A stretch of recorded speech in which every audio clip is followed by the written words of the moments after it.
देखो बच्चा, इस क्वेश्चन में क्या लिखा है, एक B1 B2 Bn जो एक सीक्वेंस है, ठीक है ना, रियल नंबर्स की सीक्वेंस है, और एक रिकरेंस रिलेशन लिखा है। रिकरेंस रिलेशन का मीनिंग होता है कि Bn+1 Bn पे डिपेंड है, मतलब B2 B1 पे डिपेंड हो गया, B3 B2 पे डिपेंड हो गया, B5 B4 पे डिपेंड हो गया, ऐसे है ना।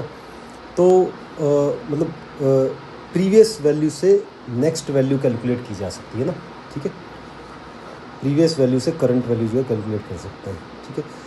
तो ये रिकरेंस रिलेशन से मेरे को है ना n →∞ Bn की वैल्यू निकालनी है।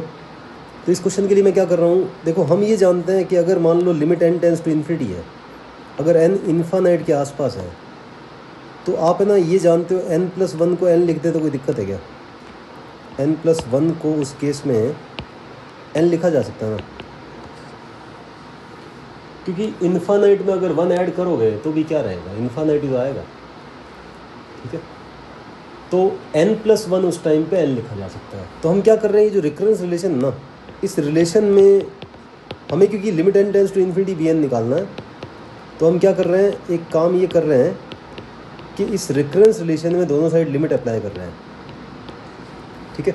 लिमिट n →∞ यहाँ भी लगा दिया और यहाँ भी लगा दिया। ये 1/3 को अंदर डाल देते हैं,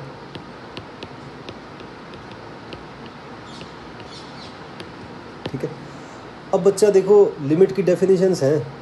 अब देखो ये जो Bn+1 है, मैं क्या कर रहा हूँ, ये जो है ना लिमिट को t मान लेता हूँ, क्योंकि ये कुछ पूरा जो है वो एक्सप्रेशन इसी की टर्म में आ रहा है। देखो ये जो टर्म है, क्या इस टर्म को ये लिखूँ चलेगा? ठीक है, क्योंकि n+1 को n लिखा जा सकता है, बताया, क्योंकि n अप्रोचिंग टू इन्फिनिटी है ना। तो ये वैल्यू को अगर t मान लिया जाए, तो हमारे पास में जो ये पूरा जो इक्वेशन है ऊपर वाली, वो इक्वेशन देखो ऐसी आ गई है, देखना ध्यान से।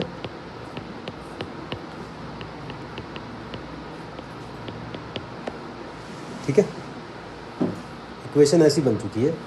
अब इक्वेशन जब ऐसी बन चुकी है बच्चा, तो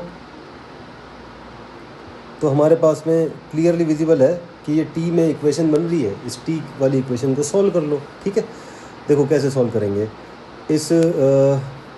इसको यहाँ ले आओ, t/3 बन गया, ये 125/3t² हो गया, 3 से 3 कैंसिल कर दो, t³ की वैल्यू 125 आ गई, तो t की वैल्यू ऑब्वियसली 5 आ गई।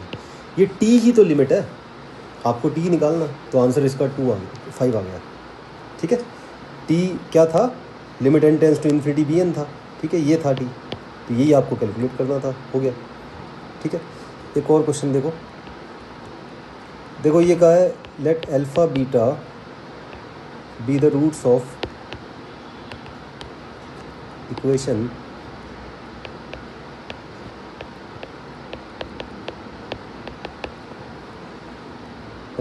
देन पूछा गया है कि ये लिमिट की वैल्यू क्या आएगी, ठीक है। x tends to alpha, 1 minus cos के अंदर ये टर्म है,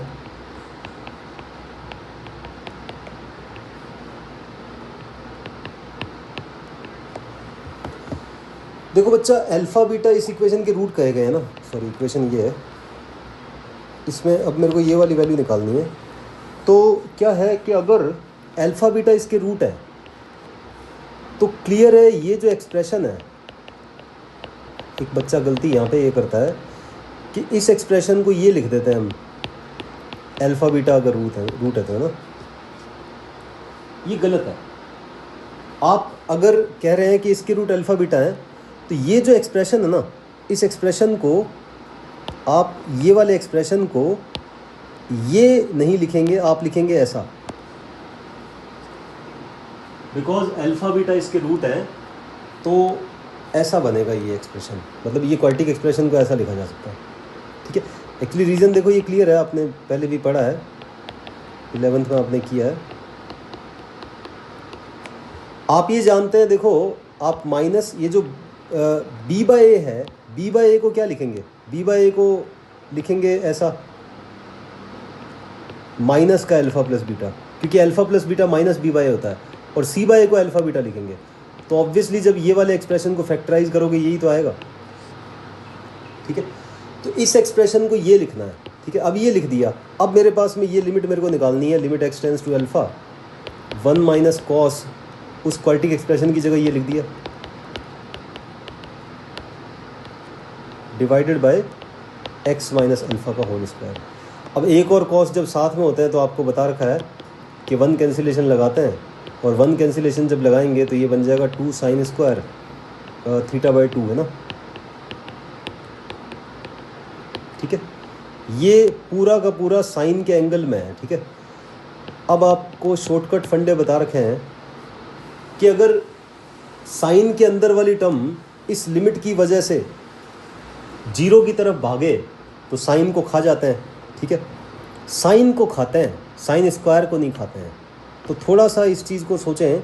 यहाँ पे आप क्या करें, इस स्क्वायर को यहाँ से उठा के एक पूरा बड़ा ब्रैकेट बना के स्क्वायर यहाँ लगा दें, ठीक है। अब जैसा आप देख पा रहे हैं कि अगर x अल्फ़ा की तरफ भाग रहा है तो उस टाइम पे ये वाली वैल्यू अप्रोचिंग टुवर्ड 0 है। ये पूरी वैल्यू जो है, ये पूरी वैल्यू कहाँ भाग रही है, 0 की तरफ भाग रही है। अब ये 0 की तरफ भाग रही है तो हम साइन खा जाएंगे, यानी ये वाले साइन को खा जाएंगे। अब ये वाले साइन को अगर खा जाएंगे तो हमें मिलेगा क्या, हमें ऐसा मिलेगा 2 into a/2 x minus alpha x minus beta का होल स्क्वायर, ठीक है, divided by x minus alpha का होल स्क्वायर। बस अपना काम हो गया। ये स्क्वायर से ये स्क्वायर कट जाएगा, तो स्क्वायर ओके है ना। तो अल्टीमेटली अब जब x को अल्फ़ा रखेंगे आप तो आपको ये मिल जाएगा a²/4 यहाँ हो जाएगा, और x की जगह अल्फ़ा लिखोगे तो ये आपका कंप्लीट आंसर आ गया। बस ये आपका आंसर है, ख़त्म।